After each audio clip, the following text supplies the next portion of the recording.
আসসালামু আলাইকুম ওরহমতুল্লাহি ওবারাকাতুহু। প্রিয় ইসলামিক মোটিভেশন চ্যানেলের বন্ধুগণ, আশা রাখি আল্লাহ তাআলার অশেষ রহমত ও মেহেরবানিতে আপনারা ভালো আছেন। আজকের ভিডিওতে আমরা হায়দারে কারার শেরে খোদা হযরত আলী রাদিয়াল্লাহু তাআলা আনহু এর কেমন ক্ষমতা ছিল সে সম্পর্কে জানব। যার ঘরে ঠিকঠাক মতো খাবারই থাকতো না, যে ব্যক্তি প্রায় ৩ দিন পর্যন্ত রোজা রেখে কাটিয়ে দিতেন, আবার ইফতারের সময় পানি পান করতেন, কিন্তু তবুও যখন আপনারা হযরত আলী রাদিয়াল্লাহু তাআলা আনহুর ক্ষমতা সম্পর্কে জানবেন তখন আশ্চর্য হয়ে যাবেন। আর এজন্যই ভিডিওটি শেষ পর্যন্ত দেখুন। উহুদের যুদ্ধে এবং বদরের যুদ্ধের পর আল্লাহ রাব্বুল আলামিনের দয়াতে মুক্তিরা খুবই শক্তিশালী হয়ে গিয়েছিলেন। সেখানে দ্বিতীয় দিকে যারা কাফের এবং মুশরিক ছিলেন তারা দুর্বল হতে শুরু করেছিলেন, আর সেজন্যই তারা চাইতো যে কোনো প্রকারে মুসলমানদের অস্তিত্বকে একেবারে সমাপ্ত করে দেওয়া যায় কিনা। তারা অল আউট প্ল্যান করেছিল, মানে সমস্ত শক্তি দিয়ে এমন একটা যুদ্ধ করতে হবে যেন মুসলমানদের চিরতরে নির্মূল করে দেওয়া যায়।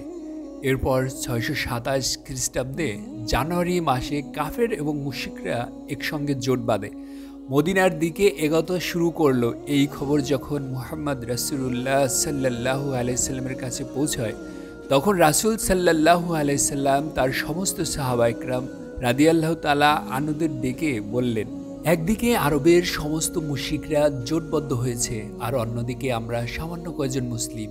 হে আমার সাহাবীরা, এখন থেকেই শুধুমাত্র আল্লাহ রাব্বুল আলামিনের পক্ষ থেকে সিদ্ধান্ত আসবে যে হক আর বাতিলের মধ্যে কোনটি সত্য। সমস্ত সাহাবা রাদিয়াল্লাহু তাআলা আনহুগণ ভাবতে লাগলেন, এত বড় কাফের সেনাদের সঙ্গে আমরা কিভাবে লড়াই করব। এরই মধ্যে সালমান ফারাসি রাদিয়াল্লাহু তাআলা আনহু বলতে লাগলেন, ইয়া রাসূলুল্লাহ সাল্লাল্লাহু আলাইহি সাল্লাম, আমাদের মদিনা তো ৩ দিক দিয়ে পাহাড়ে আকরা বিশিষ্ট, আর যাওয়ার আসার জন্য শুধুমাত্র একটি রাস্তা খোলা আছে। যদি আমরা এই রাস্তায় বড় গর্ত করে দেই বা বড় খাল খনন করে দেই, তাহলে কোনো কাফের সরাসরি মদিনায় হামলা করতে পারবে না। সুবহানাল্লাহ। তারপর আল্লাহর রাসূল সেটি গ্রহণ করলেন। ৬ দিন যাবৎ সমস্ত মুসলিমরা এই কাজ কন্টিনিউয়াসলি করতে থাকেন, আর শেষ পর্যন্ত মদিনাকে হেফাজত করার জন্য ৫.৫ কিলোমিটার লম্বা ও ৪.৫ কিলোমিটার গভীর ৯ মিটার চওড়া একটি খন্দক খনন করে নেন। আরবের বড় বড় পালোয়ানেরা পর্যন্ত ওমর বিন মারহাবকে ভয় পেত, আর এত সব পালোয়ান সহ তারা মদিনার কাছে এসে দেখলেও মদিনার প্রবেশ পথে একটি বড় খাল খনন করা হয়েছে। দেখে তারা ভীষণ অবাক হলো আর ভাবলো যে এত বড় খন্দক বা খাল এত সামান্য কয়েকজন মানুষ কেমন করে খুঁড়তে পারলো। এবার আমরা মদিনার উপর আক্রমণই বা কিভাবে করব। এরপর তারা ৬ সপ্তাহ পর্যন্ত মদিনার বাহিরে বসে অপেক্ষায় থাকলো সুযোগের জন্য। তারপর ওমর বিন মারহাব বলল, এটা তো আমাদের অপমান করার জন্য করা হয়েছে, আর আমি এই খালের পাড়ে বসে মদিনাবাসীদের জন্য অপেক্ষা করতে পারবো না। আমি এখনই খাল টপকে মদিনায় ঢুকছি।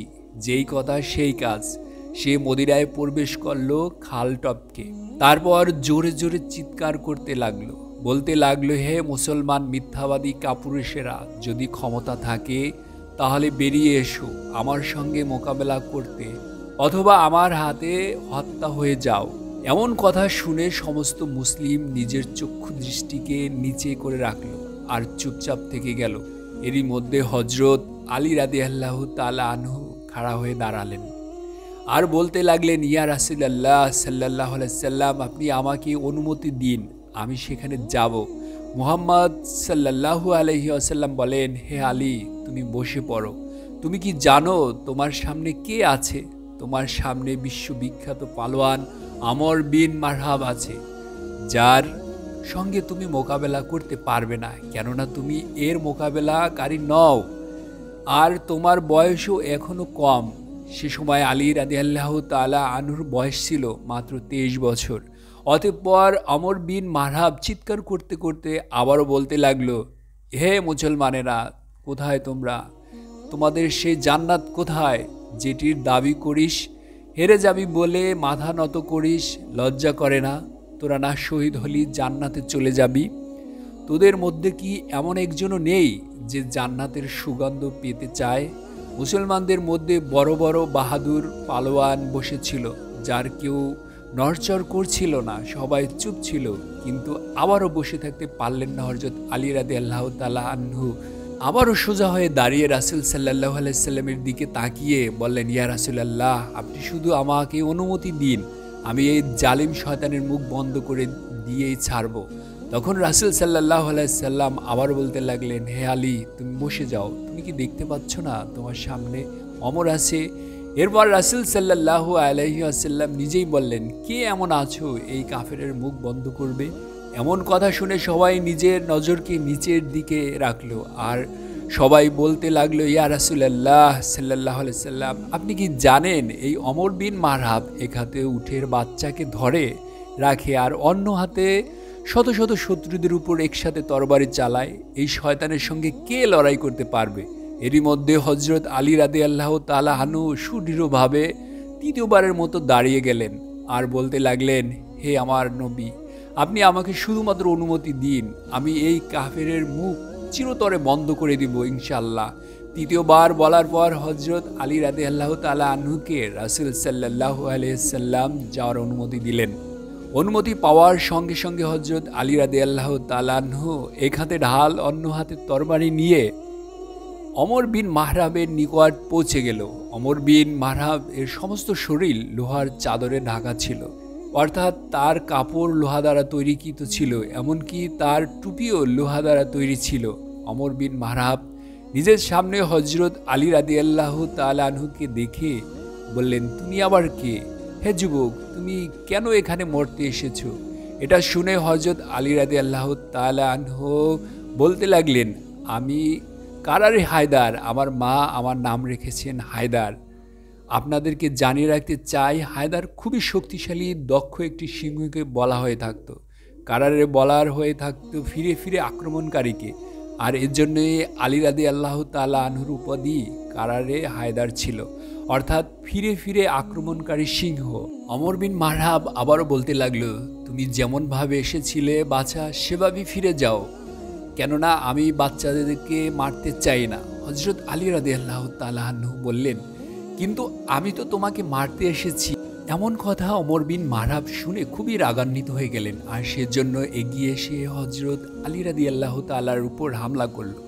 হযরত আলী রাদিয়াল্লাহু তাআলা আনহু ঢালের উপরে এত জোরে আঘাত পড়ল যে তার ঢাল দুই টুকরো হয়ে গেল। তরবারির কিছুটা আঘাত হযরত আলী রাদিয়াল্লাহু তাআলা আনহুর ঘাড় মোবারককে ক্ষতবিক্ষত করে দিল। এবারে হযরত আলী কারারে হায়দার হলেন, অর্থাৎ ফিরে ফিরে হামলা করতে লাগলেন। তিনি ঘুরে দাঁড়িয়ে ওমর বিন মারহাবের উপর এমন একটি হামলা করলেন যেখান থেকে ওমরের ঢাল একেবারে দুই টুকরো তো হলোই, তার পাশাপাশি উপর থেকে নিচ পর্যন্ত ওমরের শরীর দুই খণ্ডিত হয়ে গেল। বলা হয়ে থাকে, ইতিহাসে এত জোরে তরবারি দিয়ে কাউকে আঘাত করতে দেখা যায়নি, কেননা আলী রাদিয়াল্লাহু তাআলার এক আঘাতে ওমরের ঢাল দুই টুকরো হলো। এছাড়া ওমর বিন মারহাবের গায়ে ছিল লোহার কাপড় এবং তার শরীর সহ দুই টুকরো হয়ে গেল। তারপর হযরত আলী রাদিয়াল্লাহু তাআলা আনহু ওমরের লাশের উপর পা রেখে বললেন, তুই আমার সঙ্গে কেমন করে মোকাবেলা করবি? পাথরের পূজারী আর আমি তো রাব্বি মুহাম্মাদের গোলাম। সুবহানাল্লাহ। এর পরদিন রাসূল সাল্লাল্লাহু আলাইহি ওয়াসাল্লাম সকল সাহাবীদের উদ্দেশ্যে বললেন, আমি কাল বিজয়ের পতাকা একজনের হাতে তুলে দিব। অতঃপর আল্লাহর রাসূল সকালে উঠে আলীকে খুঁজতে লাগলেন। সকল সাহাবারা বলল, ইয়া রাসূলুল্লাহ, আলী চোখে ঝাপসা দেখছে, সে অসুস্থ আছে। একথা শুনে মুহাম্মদুর রাসূলুল্লাহ সাল্লাল্লাহু আলাইহি ওয়াসাল্লাম আলী রাদিয়াল্লাহু তাআলা আনহুকে ডেকে পাঠালেন এবং তার চোখে হাত বুলিয়ে দিলে সাথে সাথে আলী রাদিয়াল্লাহু তাআলা আনহু পরিপূর্ণ সুস্থ হয়ে গেলেন। অতঃপর বিজয়ের পতাকা নিয়ে ইহুদিদের সেই কেল্লার দিকে যেতে শুরু করলেন আলী। সাহাবা ইকরাম রাদিয়াল্লাহু তাআলা আনহু যখন হযরত আলী রাদিয়াল্লাহু তাআলাকে দেখছেন, মনে জোশ মনোবল আরো বৃদ্ধি পাচ্ছিল। হযরত আলী যখনই ইহুদিদের সেই কেল্লার কাছে পৌঁছালেন, তখন তিনি দেখলেন সেই কেল্লার যে প্রধান দরজা সেটি খুবই বড় ছিল এবং সেটি বন্ধ ছিল। সেটিকে ৭০ জন মানুষ একত্রিত হয়ে তারপর বন্ধ করতেন। এরপর হজরত আলী রাদিয়াল্লাহু তাআলা আনহু এক হাতে করে তলোয়ার চালাতে শুরু করলেন আর অন্য হাতে দরজাকে হিলাতে হিলাতে উপড়ে ফেললেন।